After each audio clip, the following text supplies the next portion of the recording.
Assalamualaikum warahmatullahi wabarakatuh.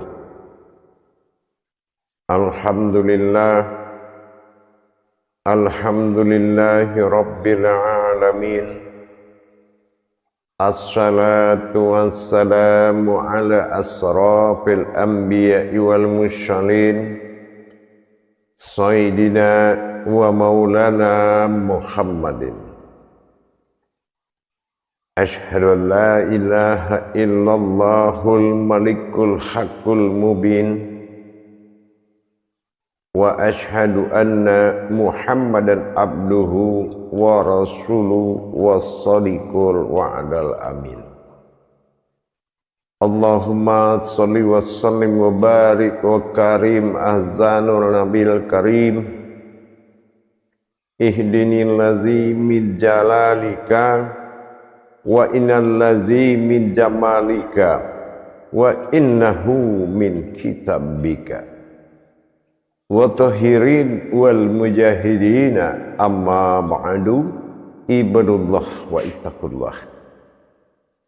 Bersyukur kita kehadirat Allah dengan mengucapkan alhamdulillahi rabbil alamin atas segala izin, ridho, nikmat, hidayah serta bantuan karomah, sehingga kita dapat menjalankan amanahnya yang diamanahkan kepada Rasulullah sallallahu alaihi wasallam.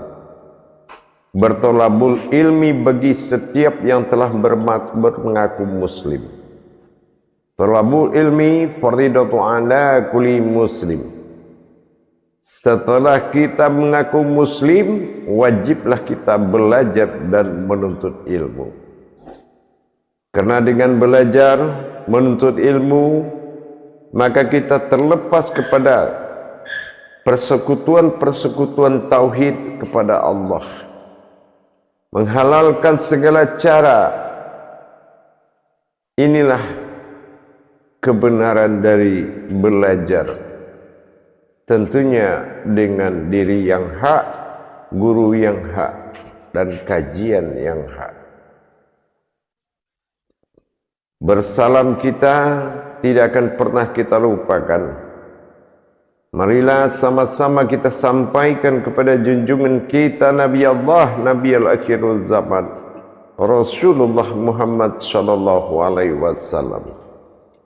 Atasnya kalimahnya kita kalamkan dengan membacakan Allahumma sholli ala sayyidina Muhammad wa ala alihi sayyidina Muhammad. Alhamdulillah, bertemu lagi dengan saya Guru Mursyid Syekh Nur Muhammad Buya Irwan Maulana Al-Khalidi, Pasaman, Sumatera Barat, Indonesia, dalam rangka meningkatkan iman dan takwa kita kepada Allah, tentunya dengan kita berbagi wawasan dan ilmu pengetahuan. Insya Allah mudah-mudahan bermanfaat buat kita bersama. Dalam makom majelis zikir ma'rifatullah, tentunya dalam naungan Yayasan Islam Hidayatul Mubarakah Indonesia, pastilah sudah dalam naungan wadah kita yang tercinta YouTube Buya Pasaman Timur, kupas tuntas hakikat ilmu, amal, dan ibadah. Alhamdulillah, para hadirin kaum muslimin dan muslimat, jemaah dimanapun berada, rahimakumullah. Setelah dalam tayangan yang telah lalu tentang bagaimana kita memperjalankan iman kita dengan belajar tentang wujud Allah, adanya Allah perlulah menjadi kebenaran mutlak. menghindari pengakuan yang tidak diakui dengan kita tidak mengkaji wujud atau ada atau memang tidak ada, kebenaran itu mutlak.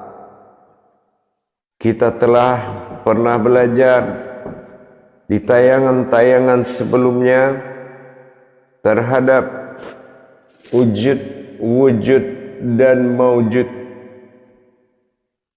Adanya aku dalam wujud, berwujud aku kepada yang maujud, nyatalah dalam pada kodrat ketuhananku.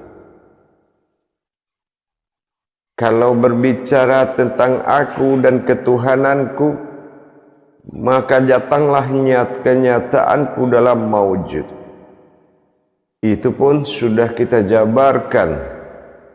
Sudah kita melihat tanda-tanda kebesaran Allah tentang kaji wujud dan maujud dalam berbagi terhadap kekuasaannya, kekuatannya.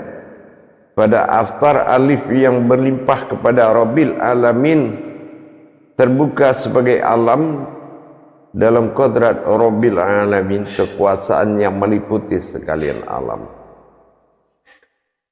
Dan telah juga kita lihat wujud rahasia yang wujud pada kodrat yang dirahasiakan sebagai ketuhanan bagi sekalian alam yang dibuka dalam aftar atau alif tersurat. Maka dalam alif ba'dal tersirat telah diwujudkan. Maka nyatalah dari 3 titik tersebut 1 titik dalam wujud yang ada di antara keduanya. Tetapi dalam masa, waktu dan kesempatan ini, saya akan mengajak kita mendekatkan, meningkatkan keimanan kita, bahwasanya di dalam ketiadaan itu bukanlah tidak ada. Maka kita akan melihat dari sebuah wujud yang berkodrat, yaitu tiada di dalam tiada. Kalau ada dan tiada sudah pernah kita pelajari, tapi saatnya kita akan meningkatkan keimanan kita kepada kajian tiada di dalam tiada, untuk membuktikan kekuasaan Allah yang meliputi sekalian alam, dan Allah melepaskan dirinya dalam makom tiada dalam pandangan akal dan pandangan nafsu. Bukan tiada itu tidak ada, tiada itu adalah ada.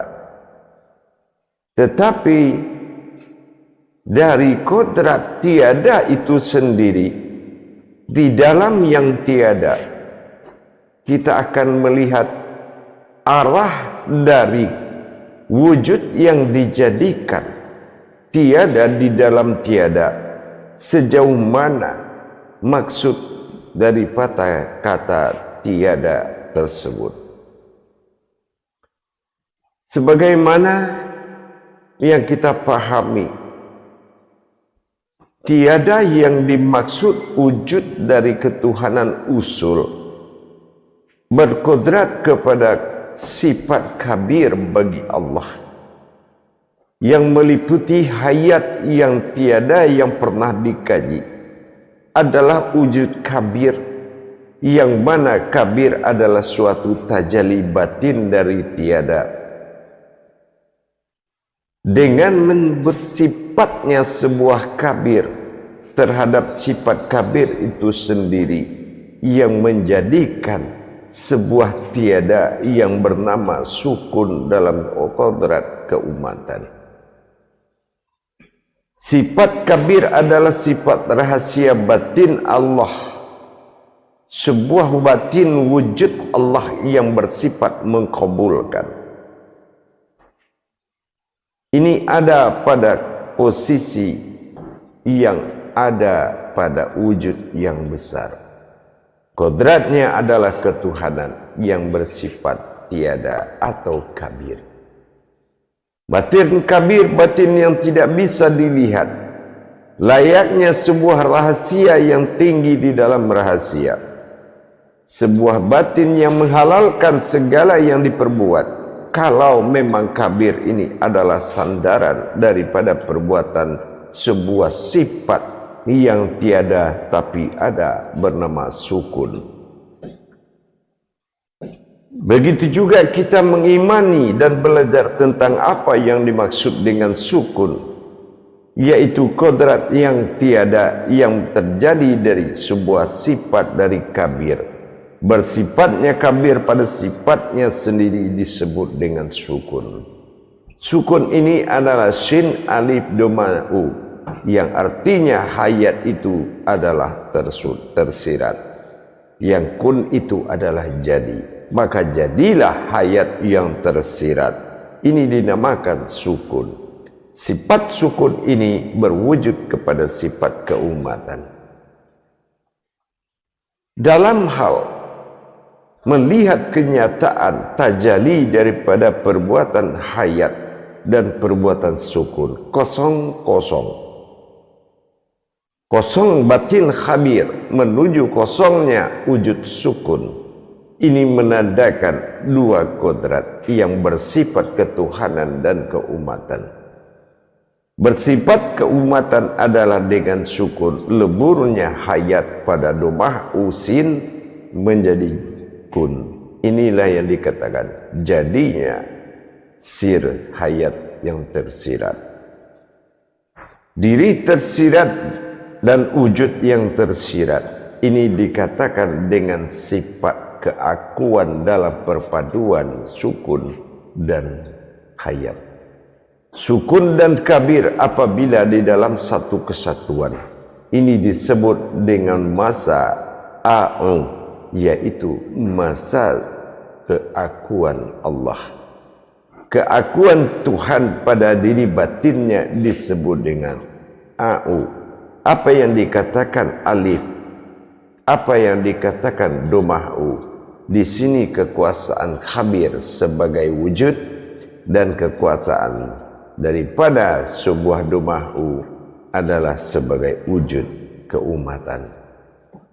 Dalam hal ini kita lihat dan kita temukan di mana berdirinya sebuah diri, wujud rahasia keakuan aku yang terdahulu sebelum aku adalah nyata rahasia diriku.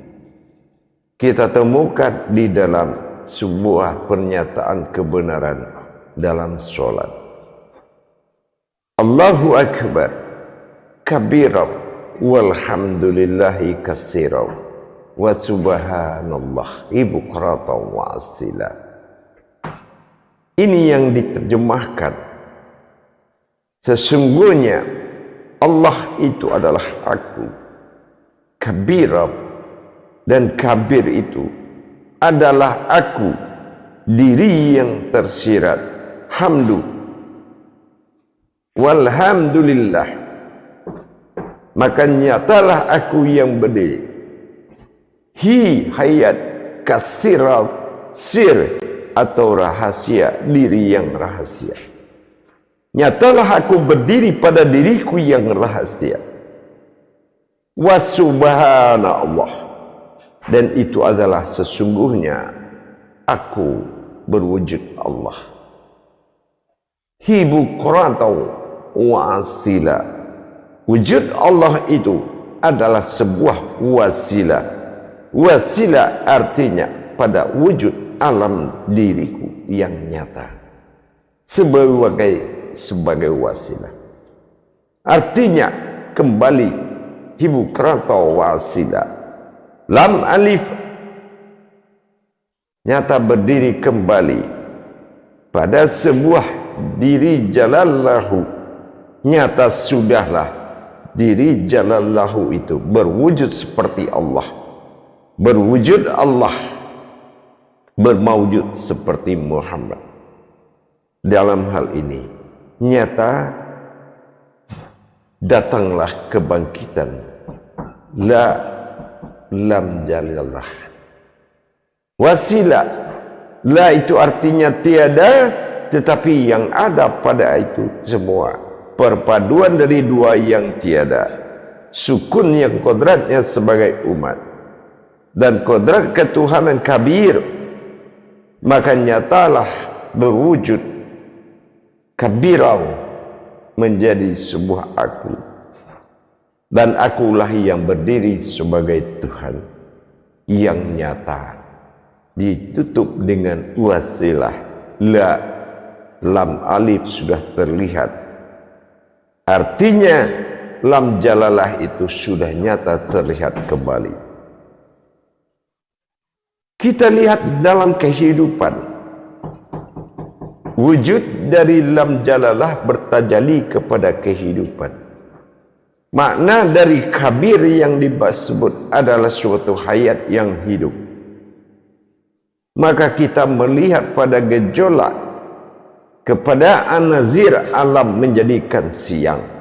Siang bukan artinya terang, tapi dalam kodrat Allah, siang itu berarti hidup. Siapa yang hidup di kala siang adalah penampakan dari diri kabir. Sementara kabir memberikan kerahasiaan dirinya dalam wujud sukun, yaitu diri yang terwujud dan terrahasia, yaitu alif sin yang telah lebur dalam alif domah u, sehingga dia menjadi wujud yang dibentukkan dalam pertanda hitam, atau dalam disebut gelap atau mati. Mati di sini dikatakan sebuah kodrat, dan hayat adalah Allah sebuah kodrat yang dilimpahkan dalam pertanda siang dan malam. Maka disinilah kodrat daripada keakuan tadi. Aku itu sudah bersaksi aku terhadap wujud zahir dalam hayat kabir yang terlihat nyata, dan ternyatalah diri yang diwujudkan oleh kabir di dalam dirinya dalam sebutan tiada. Tiada di dalam tiada adalah sifat sukun yang wujud sebagai umat. Ini yang dilambangkan dalam bentuk pertanda. Siang menatap Allah, malam menatap diri. Terjadilah sebuah tajali wujud yang dimana disatukan kodrat siang, sifat sir kabir nyata pada diri, melihat suatu wujud yang disebut sukun, gelap pada hitam, yang disebut alam ma'rifat atau kedakanan diri sukun. Maka terlihatlah malam pada perlihatan dirinya Allah, siang melihat daripada batinnya Allah yang terlihat. Maka dikatakanlah siang dan malam yang disatukan dalam wujud diri Fatihatin Nasun yang bersifat dan bertajali Al-Fatihah. Maka jadilah kita menjadi diri sifatnya Allah yang ada di dalam yang ada. Akhirnya yang tiada dalam tiada menjadikan semuanya ada dalam yang nyata. Jemaah para hadirin yang dirahmati Allah. Jadi kalau kita sudah memahami hal demikian, maka ini yang dikatakan pada kodrat surat Al-An'am, yang mana Allah katakan kabirau walhamdulillahi wa kasirau itu, yang telah dirujuk kepada absarahu wa huwa laitahul khabir. Artinya sesungguhnya absarahu wa huwa, diri yang disebut dengan diriku itu adalah diri dia yang aku perlihatkan, yang disebut dengan dia. Inilah yang dikatakan umuliyah, sifat daripada umuliyah, sifat khabir, yang mana batin kafir berlaku sebagai batin yang diwujudkan untuk mengabulkan sebuah hajat yang datang daripada diri yang tidak terlihat dalam sifat sukun tetapi ada. Maka siang dan malam itu berawal dari pancaran dari nur kabir dan nur sukun yang menjadi pantulan siang dan malam, mengingatkan kita kepada zahir dan batinnya Allah. Zahirnya Allah dalam maujud hayat hidup pada siang, batinnya Allah pada wujud malam dan gelap disebut dengan mati. Sesungguhnya kodrat itu adalah mati dalam kejadian, artinya ada. Maka di sini tiada, di dalam yang tiada itu adalah diri aku yang sudah diwujudkan menjadi la wasilah. Disitulah disebut dengan diri jalallahu. Nyata sudahlah pancaran dari nur jalallahu itu yang menjadikan siang dan malam untuk kita tidak bisa melupakan wujudnya yang ada di antara keduanya. Insya Allah mudah-mudahan bisa dipahami untuk meningkatkan keimanan kita, lebih terhakiki kepada Tuhan. Kenapa tidak? Berwujudlah Muhammad, sifat kenabian menuju sifat ketuhanan kepada Allah. Allah merujuk kepada sifat ketuhanan pada dirinya, maka Tuhan merujuk kepada keakuan pada dirinya. Ini tajalli tauhid yang harus dinyatakan Al-Malikul Hakul Mubin, tiada di dalam yang tiada. Insya Allah dengan peningkatan perjalanan iman ini, semakin besarnya rohani kita, semakin bisa menerima kenyataan Allah sebagai wujudnya Allah. Ingat, bagaimanapun kita mengimani segalanya, sifat itu dirahasiakan. Apa yang dirahasiakan bukannya ada dengan tiada, tetapi sesuatu yang telah tahu tentang ada dan tiada, dan itulah iman tertinggi. Bukan kita tidak melihat kepada yang dikaji, tapi kita juga harus mengingat potensi yang mengkaji, karena kepercayaan itu melebihi rahasia yang di atas rahasia. Insya Allah mudah-mudahan bermanfaat buat kita bersama dalam meningkatkan ketakwaan dan iman kita dalam bertauhid kepada Allah. Insya Allah mudah-mudahan bermanfaat. Akhirul kalam, wabillahi taufiq wal hidayah. Wassalamualaikum warahmatullahi wabarakatuh.